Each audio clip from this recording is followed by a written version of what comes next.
Sunday morning meditation service. The word to today is I call upon the infinite peace of God within. Lasting peace resides within my mind and heart. If that peace is temporarily disturbed, if I am feeling out of sorts about my life or the situation of a dear one, I draw upon my strength and stability by turning away from outer circumstances and going within. Oh, do we need just to go within more, right? Just to start our day just going into the silence and maybe ending the day with thankfulness for all the beautiful things that happen.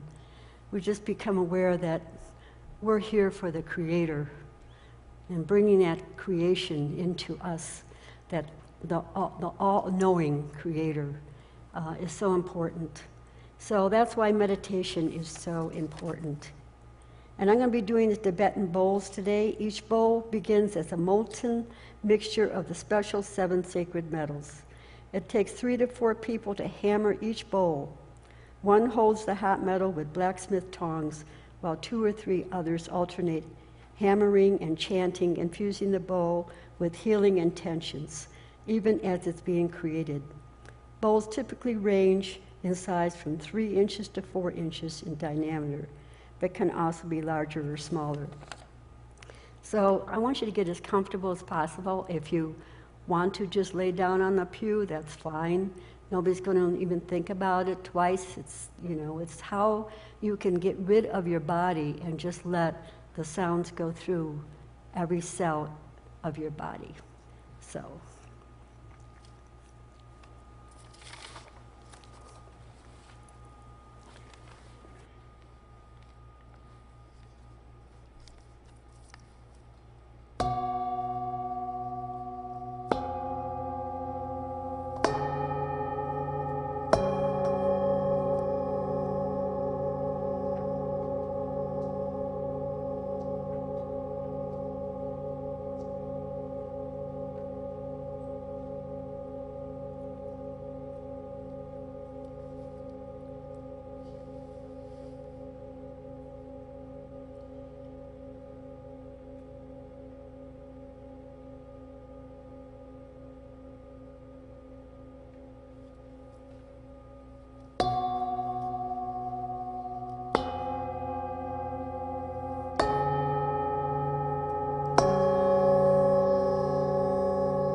Good morning, everyone.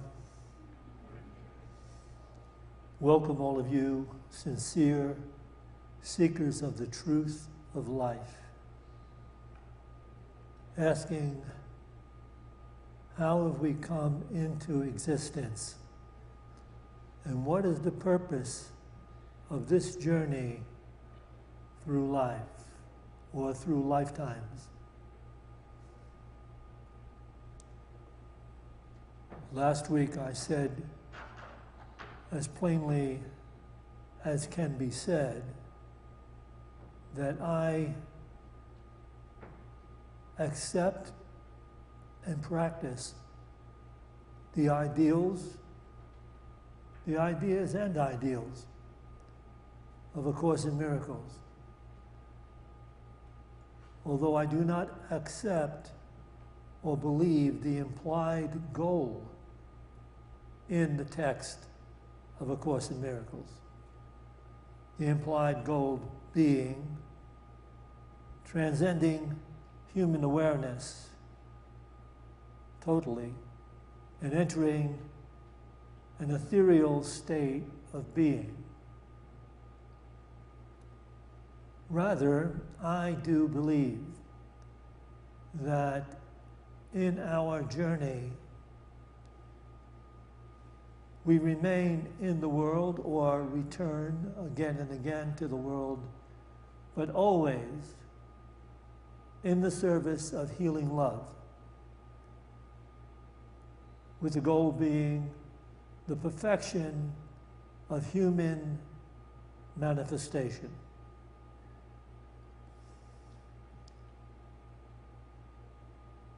That being my deep belief, and it has been my belief for as long as I have been on this journey, does not negate the concept of having mystical experiences in the state of pure love or pure being, but it's not a state that we sustain or remain in, because the purpose then of life is for all of us to fulfill our calling as expressions in manifestation of the living, present God. Entering this awareness is what we are here to be practicing, so that we become those spiritual entities that are in the world, but not of the worldly thinking. And the very presence of someone who is in that state of God consciousness or God awareness is a healing state. And it literally influences others, actually influences everything and everyone. Knowing that we are, by divine calling, in the world but not of the world, is knowing the truth of our nature. So let me share this with you from the Master Eckhart Tolle's Stillness Speaks. You can read this on page 84, paragraphs 1 and 2.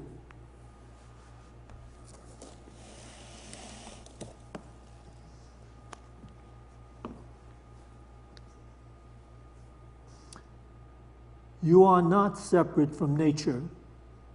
We are all part of the one life that manifests itself in countless forms throughout the universe. Forms that are all completely interconnected. When you recognize the sacredness, the beauty, the incredible stillness and dignity in which a flower or a tree exists, you add something to the flower or the tree. Through your recognition, your awareness, nature too comes to know itself. It comes to know its own beauty and sacredness through you. Can we take this back again, please? You are not separate from nature. We are all part of the one life that manifests itself in countless forms throughout the universe. Forms that are all completely interconnected. When you recognize the sacredness, the beauty, the incredible stillness and dignity in which a flower or tree exists, you add something to the flower or the tree. Through your recognition, your awareness, nature too comes to know itself. It comes to know its own beauty and sacredness through you.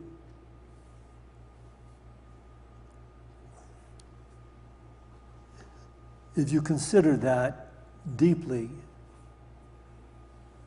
what it means to be alive, you can find in that the purpose of living into this reality of oneness. Do you see that's the difference between a life that is broken and twisted and fragmented in awareness and does not recognize the reality of the presence of God in everything, even though some expressions of that are limited in its manifestation or their manifestation. It is still God seeking to know God as love.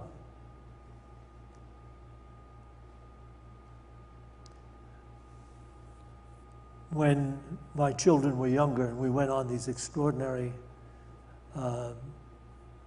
trips, camping trips, we often found ourselves in extraordinary, beautiful places and having beautiful things occur. I remember once we rented a houseboat on Lake Powell. And at that time, Lake Powell was really high and beautiful. Since then, it's deteriorated quite a bit. But we had this houseboat. Whenever we did something like that, and we did the houseboat thing maybe twice or 3 times, we took a big rubber raft with us, which we would inflate on the houseboat, because we would gather everybody into the rubber raft, and then we would paddle our way deeper into the canyons. I don't know if you know anything about Lake Powell. Lake Powell has, I don't know, 250 miles of canyons. Some of them where people have never gone. And so on occasion we would find our way paddling into, we have a map of, that there's this canyon here, and we would paddle our way into it, but it would be so remote that no one had ever been in there, not with a houseboat for certain. And we'd even take the dog with us. And so we'd get out, and then we would explore possibly where no one has ever been. And we just found that interesting to do that. And in this one exploration we did in this remote canyon, somehow or other, when the canyon was formed, it created this mud, almost a dome, but a half dome that was really solid on the bottom, but it was still kind of damp on the top. And I don't know, the water, I guess, rolled into it somehow. And it ran like a tunnel, almost the distance from here to the end of the sanctuary. It had this half tunnel. And we were hiking through it, and the only thing in this wall was vines, these green vines that ran through it, except in one place there was a most beautiful red flower. It was not a rose, but it was certainly as pretty as and as big as a rose, growing out of this wall. And I gave a whole talk around this whole idea of this beautiful rose growing where no one ordinarily would have ever seen it. And in the talk I said that flowers sometimes grow in places where no one will ever see them. This, as an example of a spiritual person who is doing his or her practice where he or she is. And we're not called out of our line of experience, like on the job, in school, or wherever we may find ourselves in the marketplace. We are there and living the beauty and awareness of the presence of God in everything. And so I gave this example about this flower. Like so many spiritual people are not out to be seen. They're not out to be recognized. They simply are living in this beauty, and it is affecting everyone and everything around them. And sometimes it'll come to them, surprisingly, someone will say, "Who are you? What do you do for a living? What is your life like?"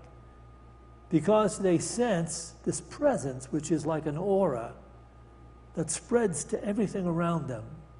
That's what being this holy awareness, this is what being that flower of God is.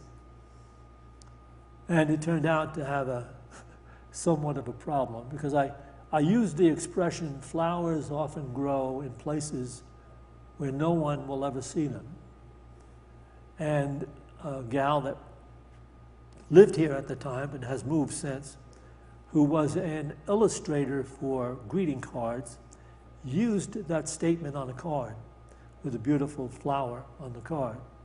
And she gave me the acknowledgement of it, Jack Grovelin, and I had to say to her, actually, I gave that whole story and that whole illustration, but the statement that flowers often grow in places where no one will ever see them existed before me. I didn't make that up.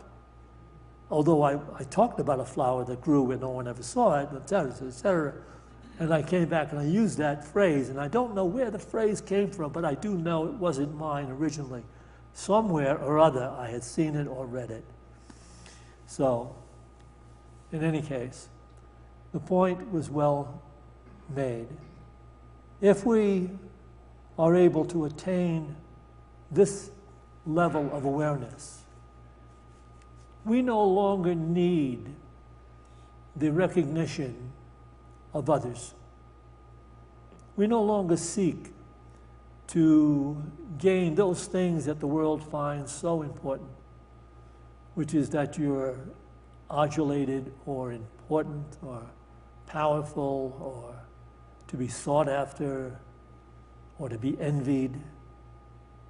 Because the joy of being loved, no matter what, there's a difference between that. People can be loved occasionally here and there for certain purposes and reasons, but just to be loved, to get up in the awareness of God and live in that awareness is so incredibly rewarding that you're really not seeking to be acknowledged. Although it does happen, that's not your point, it's not your goal. So entering that awareness, that level of acknowledgement, is to continue in our spiritual practice and to find the most enriching reality, which is the moment-to-moment reality of oneness, which is how Eckhart Tolle speaks about it. The moment-to-moment reality of oneness. Imagine that if you haven't already experienced it. Dropping the whole concept and concepts of cares and concerns, worries, things to do, things to get in a hurry about, things to accomplish, fears of not making this happen or that work. Just imagine it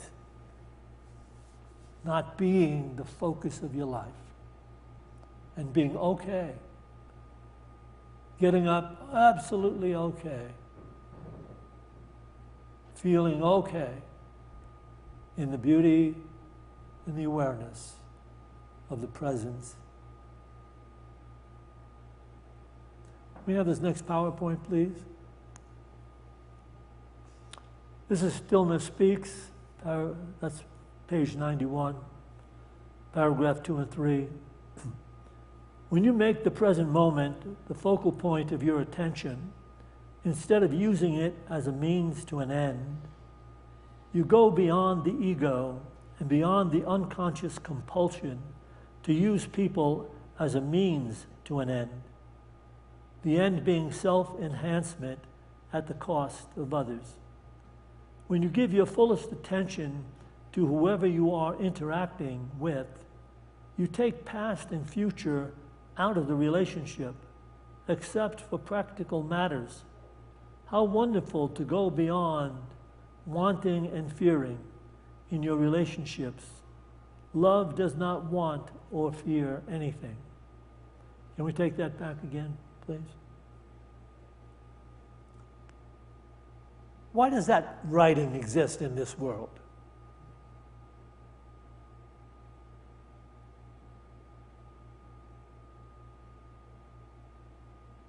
What's it for? Who's it for? Where did it originate?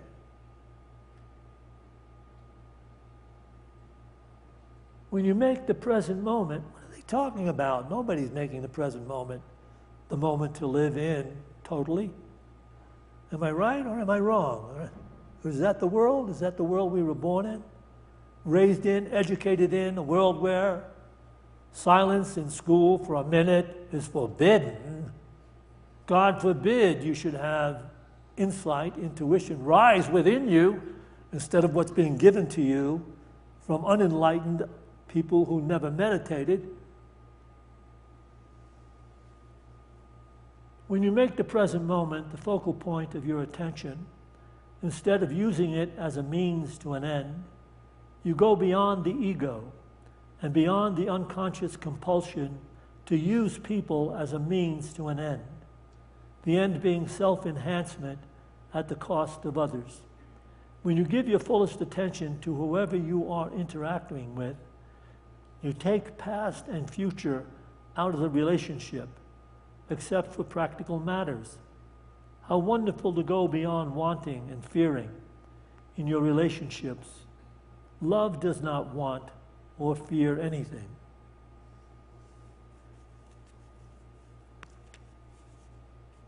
There's a beautiful illustration of that.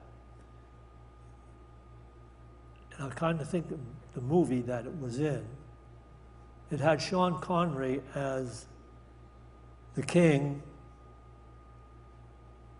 and yeah, he was King Arthur, and Lancelot was another up-and-coming famous actor.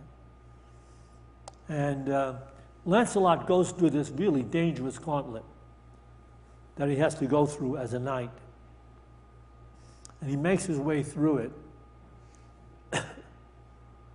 And he makes his way through it. And the king asks him, how were you capable of doing that? Nobody else has ever gotten through without being at least badly injured. Then he says, because I fear nothing. And this line was so powerfully put by the king. He who fears nothing loves nothing. I love it when movies do the right thing. Occasionally something poetic comes through like that. Anyway, what it means is that our conceptual awareness that we have collected in relationship to other people. You know, the deeds and things that they may have done in the past, creating a conceptual idea of them so that we really never interact with them. But what this holy practice we're talking about, it alleviates that completely. It removes that. So you have a true communication with everyone you're interacting with. There's no preconceived concept of who they were and what they did and what they should have done or didn't do. There's none of that. There's just an open interaction with them.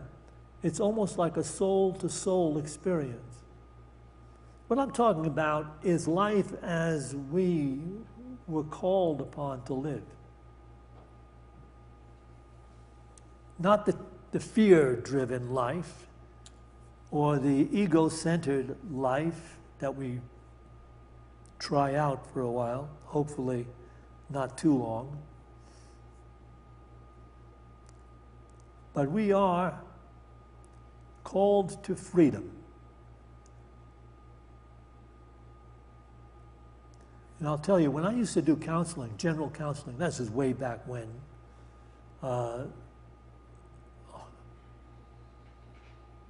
so many people that I counseled at that time had a fear of being in the company of people, not just strangers, but they had a real agitation about being in the company of other people. Even acquaintances that they knew or friends, they just felt uneasy and they couldn't pin it down. They couldn't know what it was. But with some counseling, you can discover that that phobia is created by the idea that something is interfering with your present personal agenda. You have something on your mind that you want to be so moment to moment. And when that's interfered with by the presence of someone, there's agitation because now they're interfering with that illusionary idea of self. At some point, we have to discard, we have to be taking into awareness these moments when we do feel agitation and recognize, we have to go deep within ourselves. Why am I feeling this? And you will discover it's all of your own making, because you have an idea of what this moment is supposed to be. And when it is not that, you have concern, agitation, sometimes anger.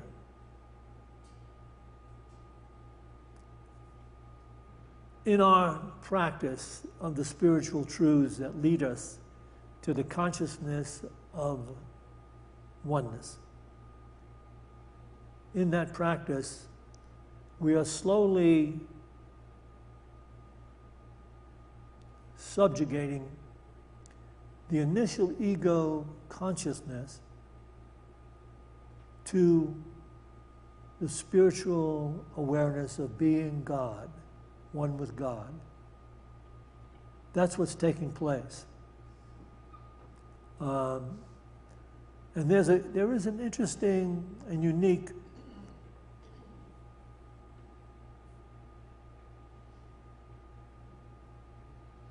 allegory. I'm going to share it with you from the Gospel of Thomas about this whole idea that we are involved with. Can we have this, please? In the Gospel of Thomas, saying 47, it is impossible for a person to mount 2 horses and to stretch 2 bows. And it is impossible for a servant to serve 2 masters. Otherwise, he will honor the one and offend the other. It's impossible to mount 2 horses or stretch 2 bows. Impossible for a servant to serve 2 masters. You see, in our process, we try to make that happen. It's called spiritual materialism. We think somehow or other by practicing spiritual truths, we will somehow or other be able to influence more effectively conditions and circumstances in the material world. And as long as that is our goal, we haven't quite arrived at that enlightened awareness in which we flow with the guiding consciousness of an intelligence that is omnipresent, moment to moment to moment. The guiding intelligence that Paul the Apostle said, "It is no longer I who live, but God who lives through me." That guiding intelligence that makes us feel so good because we have the insight to know what is necessary and appropriate in every moment. As we watch ourselves flow with the overall consciousness of the presence of God, we're flowing in it. It's doing exactly what it's supposed to be doing, and we are not resisting it at all.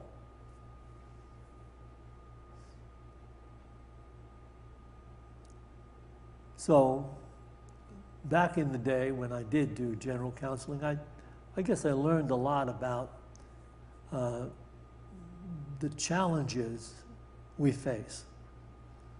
Certainly there are people that face extraordinary challenges because of their long time experience in the illusion-driven awareness.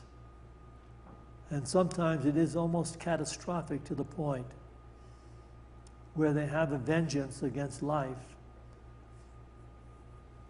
And I don't know, maybe they need a stronger urging, but it does happen. Human beings are capable of deserting God so totally that they become evil. And that might be the case for some people that have experienced that early on. But our calling is to transcend that illusionary initial state of consciousness which glorifies the separation, the duality. And for a while we tried to ride 2 horses. We tried to keep that ego-centered idea of things and the divine awareness together. We're trying to make them both work. But that ego-centered awareness needs to be subjugated. It's not driven out. It's not expunged. It's simply placed in proper perspective in the service of divine intelligence. The personal ego-centered body self serves moment to moment to moment the wisdom of an intelligence that gives it breath and life. So finally, Eckhart Tolle does have some advice for us regarding maintaining the spiritual practice we are seeking to maintain, to find that most enriched consciousness of oneness. Can we have this final PowerPoint? You can read this in Stillness Speaks, page 63, paragraphs 1 and 2. Whenever you are able, have a look inside yourself to see whether you are unconsciously creating conflict between the inner and the outer, between your external circumstances at that moment, where you are, who you wish you are with, who you are with. That's a typo. Or what you are doing, and your thoughts and feelings? Can you feel how painful it is to internally stand in opposition to what is? When you recognize this, you also realize that you are now free to give up this futile conflict, this inner state of war. Can we have this back again, please? Whenever you are able, have a look inside yourself to see whether you are unconsciously creating conflict between the inner and the outer, between your external circumstances and that moment where you are, who you are with, or what you are doing, and your thoughts and feelings. Can you feel how painful it is to internally stand in opposition to what is? Can you recognize that? Can you recognize when you do have a resistance to what is happening and going on? And you're going through it, but with this resistance. And it's like when I remember when my children were young, at a certain early age, when you wanted them to just pick up after themselves in their room. I know sometimes it was a great battle for them. They want to go out and play, but they didn't want to clean up their room. And then when you finally said, you're not going out and playing until you do clean up your room, they would do it with such resistance. And it made it so much harder for them to get through it. But that's what we do. We can actually, I'm going to grit my teeth and get through this. Why am I here? What am I doing here? Do I really need this? Why does this keep happening to me? Don't you see that all that useless, unnecessary suffering is egocentric, illusionary suffering? Learn how to be present enough, open enough to flow with that which you may not personally have decided should be. That is enlightenment. That is coming into the kingdom or the consciousness of God. So now we're going to meditate together. Take a couple of deep breaths. As you release your breath, release any cares or concerns that you may be harboring for whatever reason. And just become willing to be open here.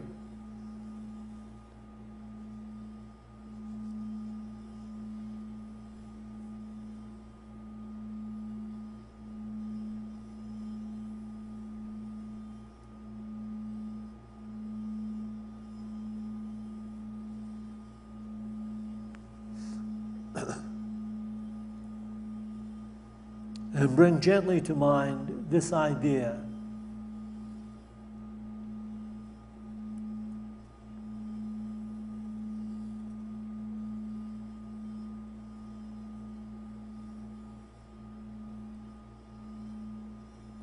Inner peace is allowing what is happening now,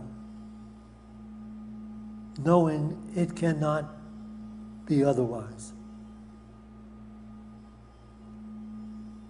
Inner peace is allowing what is happening now, knowing it cannot be otherwise.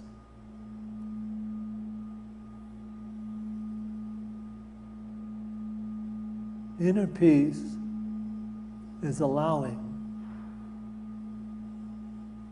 what is happening now, knowing that cannot be otherwise.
as we go forth from this meditation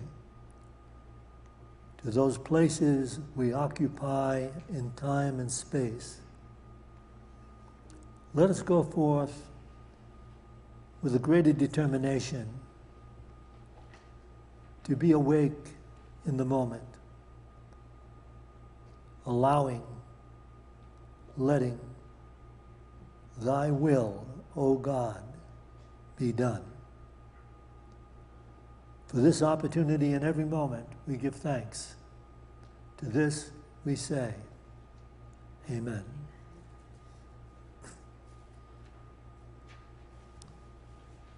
We will take an offering for unity now. Those of you that are watching live stream can scroll down to a place that says donate. It'll give you the different ways you can donate to Unity of Boulder. Everyone can bring to mind or into their hands that gift,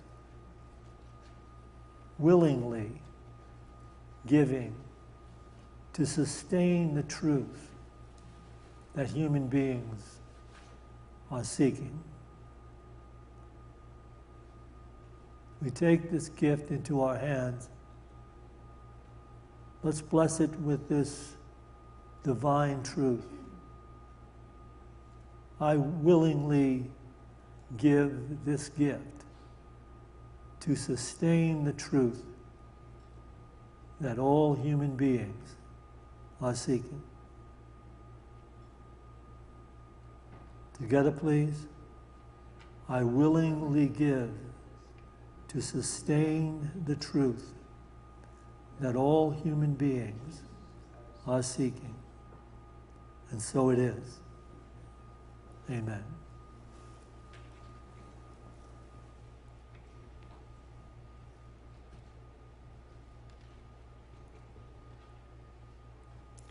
Oh, my mind, learn thou self-control. Oh, my mind, learn thou self-control. Go not in the house of senses, go not in the house of senses. Learn thou self-control.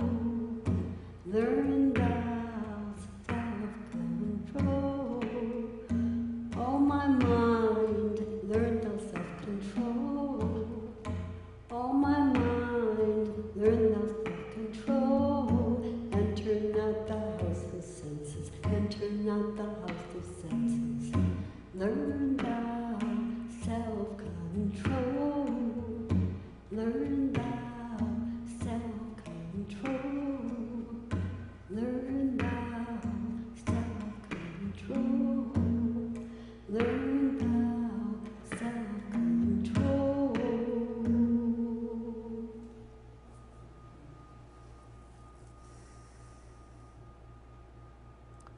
Join me now, please. We dedicate this tithe to the will and the work of the Spirit of Truth, the Spirit available to each of us, the Spirit that joins all of us. We dedicate this tithe to the victory of the Spirit of Truth. Amen.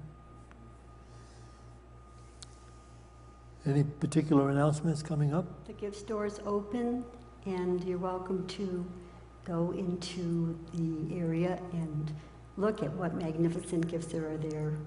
And are you going to have a discussion group? Yeah, we have refreshments and tea through these doors to your right into Fellowship Hall.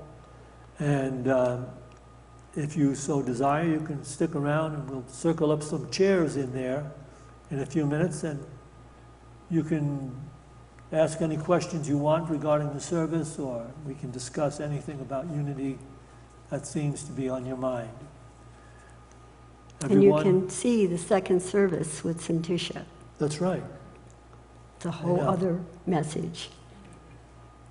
Okay, have a beautiful day, everyone.